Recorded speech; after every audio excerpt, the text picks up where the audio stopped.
Thierry Lhermitte est dans les studios de Studio Qualita. Voilà, donc on est ravis de l'accueillir. Bonjour Thierry Lhermitte. Bonjour, merci. Alors vous êtes là parce que, évidemment, c'est un événement et personnel et pour nous tous, parce que vous montez pour un seul en scène, c'est une première. Vous allez jouer Fleur de soleil, qui est un livre à la base, écrit par Simon Wiesenthal. Oui, c'est l'adaptation du livre de Simon Wiesenthal. Et c'était un gros travail d'adaptation, et moi c'est la première fois que je suis sur scène tout seul.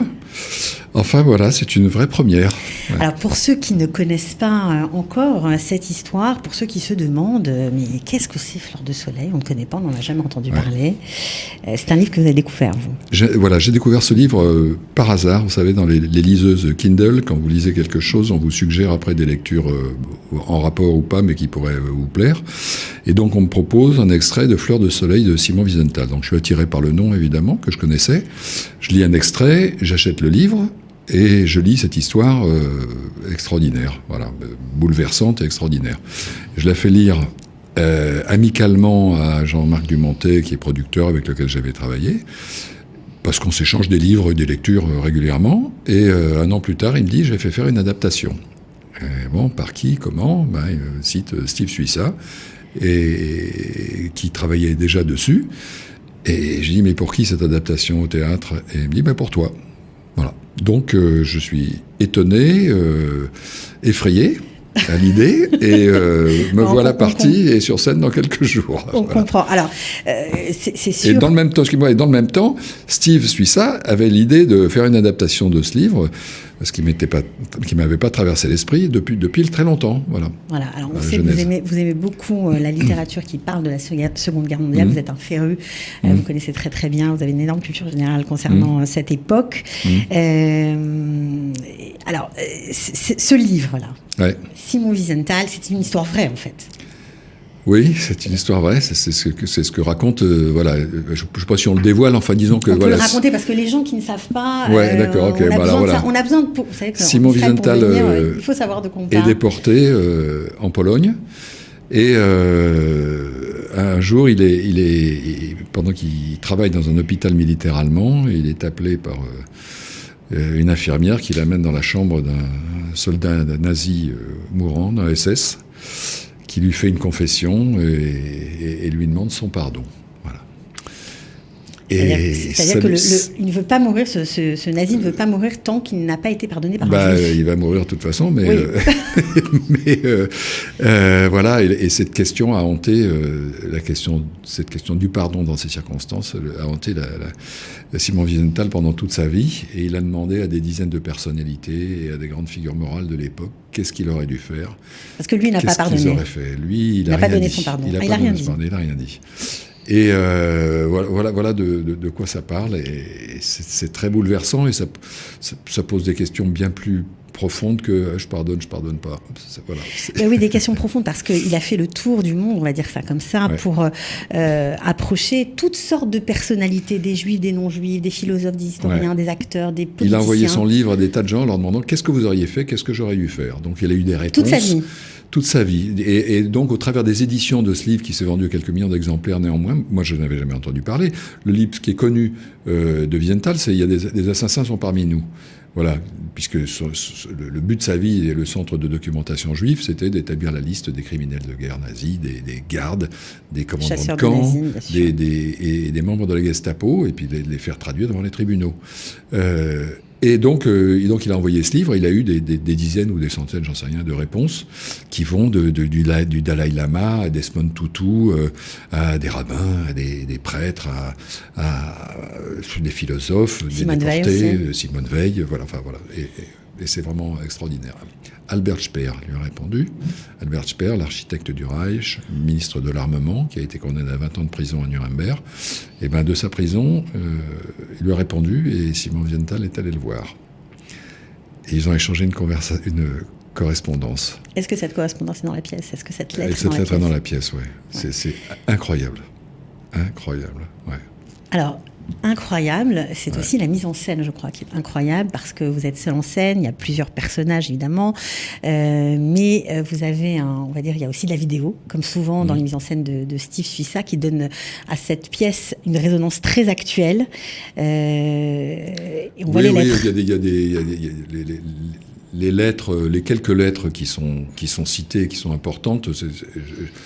J'en lis 2, et les restes, les autres sont sur une vidéo. Voilà.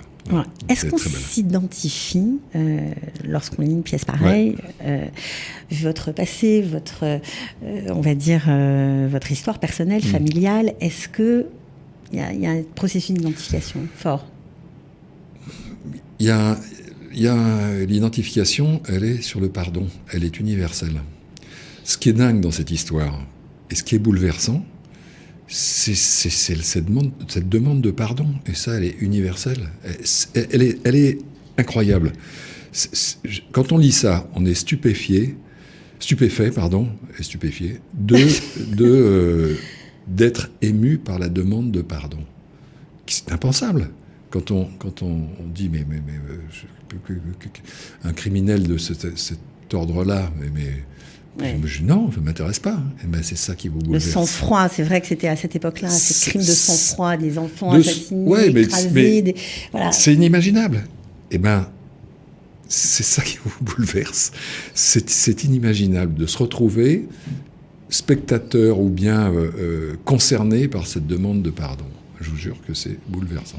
Donc beaucoup d'humanité. Et justement, on se rend compte quand on a eu l'occasion de parler avec des rescapés de la Shoah, qu'en général, ce sont des gens, alors qu'on pourrait croire qu'ils sont aigris, fermés, d'une humanité impressionnante. Oui, absolument. C'est difficile de faire. Moi, j'en ai lu quelques-uns des témoignages et chaque histoire est différente.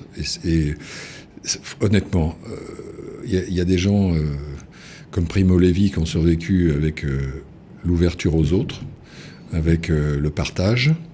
Et puis il y en a d'autres comme, j'ai oublié son nom, mais peu importe, lui il s'est refermé complètement, il a vécu seul. Et c'est comme ça qu'il a survécu. Chaque histoire est différente. Et du coup, on ne peut pas dire les. Il y a juste 6 millions d'individus qui ont vécu avec leur histoire, leur passé, leurs forces, leurs faiblesses, une histoire abominable et générale. Mais c'est en ça que c'est universel, en gros. C'est qu'on ne peut pas dire les, c'est qu'il y a 6 millions d'histoires individuelles, de gens qui ont été assassinés individuellement. Et là, on se retrouve dans une situation d'individu à individu. C'est ça qui est bouleversant. Voilà. Ouais, c'est ça qui est bouleversant. Et c'est vrai que la dernière fois que vous étiez venu en Israël, aussi pour le festival du théâtre français, lors de la 2e édition, vous étiez déjà lors de la 1re édition aussi, vous avez interprété une pièce aussi importante, Inconnue à cette adresse. Inconnue à cette adresse, oui. Et Inconnue à cette adresse, c'est pareil, elle raconte l'histoire, dans l'histoire, une histoire d'hommes, voilà, avec 2 comportements d'hommes, voilà. Une lâcheté, une vengeance. Voilà. C'est quoi ? C'est le fait d'individualiser la Shoah, le drame que ça a été pour chaque être humain. Mais sinon, c'est des chiffres. Les chiffres sont abominables, évidemment, mais ça veut rien dire. Des chiffres, là, on dit 6 millions, 800 000 Tutsis en 100 jours, des chiffres, ok ? Non, il y a des individus qui étant assassinés en groupe ou individuellement, mais c'est 6 millions d'histoires qui sont arrêtées et qui sont des crimes. Un crime, c'est un crime, avec une seule personne et avec 6 millions. Alors, vous allez nous faire le plaisir de monter sur scène. Ce sera bien sûr le 27 octobre à Tel Aviv, le 28 octobre à Jérusalem. Donc vraiment, si vous êtes dans le coin, allez-y. Je crois que vous allez vraiment être bouleversé par ce texte, par vous aussi, par votre interprétation. Alors justement, comment vous vous préparez ? Comment vous répétez ? C'est de la répétition, parce que un texte, surtout une adaptation... Au début, on lit les premières, ce qui vous vient à l'esprit de prime abord, et puis petit à petit, on voit les subtilités, on imagine l'état d'esprit de celui qui raconte à ce moment-là, et puis son changement d'état d'esprit après qu'il a entendu ceci ou cela. C'est dans ces détails-là qu'on rentre et puis qu'on voit le chemin. Qu'on commence à comprendre le chemin qui s'est passé dans la tête de Simon Wiesenthal, écoutant cette confession. Alors justement, plein de témoignages. Évidemment, vous n'allez pas tous, tout ne va pas être retranscrit sur scène. Quel est celui dont vous vous sentez le plus proche ? On a mis avec Steve le dernier qu'on a mis dans la pièce, c'est un auteur roumain qui s'appelle Petru Dumitriu, qui est fantastique, qui se termine par cette phrase magnifique qui est l'homme est une question de persévérance, parce qu'il dit la civilisation n'est pas un état de grâce, mais un travail continu sur soi-même et sur les autres, dans la direction indiquée par l'expérience et par l'espoir. Et on termine par l'homme est une question de persévérance. Voilà, rien n'est acquis. Il faut continuer tout le temps à travailler pour l'homme et avancer à petits pas. C'est ça que ça dit. Ça vous parle franchement par rapport à tout ce qu'on vit, par rapport à la déliquescence de l'Europe, par rapport à l'antisémitisme qui monte 74% d'actes antisémites supplémentaires, en tout cas en augmentation. Alors, espérons qu'on fait, quand on fait un pas en arrière, qu'on fait 2 pas en avant. Voilà. Que c'est à chaque fois 2 pas en avant, 2 pas en arrière, et pas le contraire.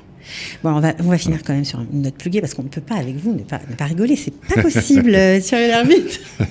Vous nous aviez promis de revenir avec une pièce comique, c'est raté.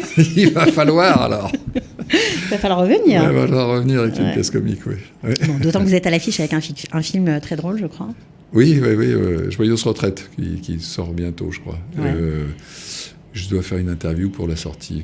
C'est un film qui sort en France le 20 novembre et je pense bientôt en Israël parce que je dois faire une interview pour Haaretz aujourd'hui. Bon, en tout cas, pour le coup, nous, on vous garde ici. On espère vraiment qu'il y aura foule, que la salle sera pleine pour vous accueillir et pour vraiment partager ce courage quand même de monter seul en scène. C'est la première fois pour vous. Vous avez attendu longtemps. Oui, je m'étais juré de ne pas le faire. Et puis voilà. Vous êtes fait. Il ne faut jamais jurer de rien. Ok, ce sera à Fleur de Soleil 27 octobre et 28 octobre à Jérusalem. On prend les places sur Culture Access. C'est très facile. Vous tapez Culture Access sur Google ou cultureaccess.com. Vous y arrivez, vous prenez votre place. Vous venez, on vous attend. Nous, on sera là, évidemment. Merci 1000 fois d'être venu jusqu'à nous. Merci à vous. Et à très, très bientôt. J'espère. Ciao. Sortez, respirez. C'est le Quality Time.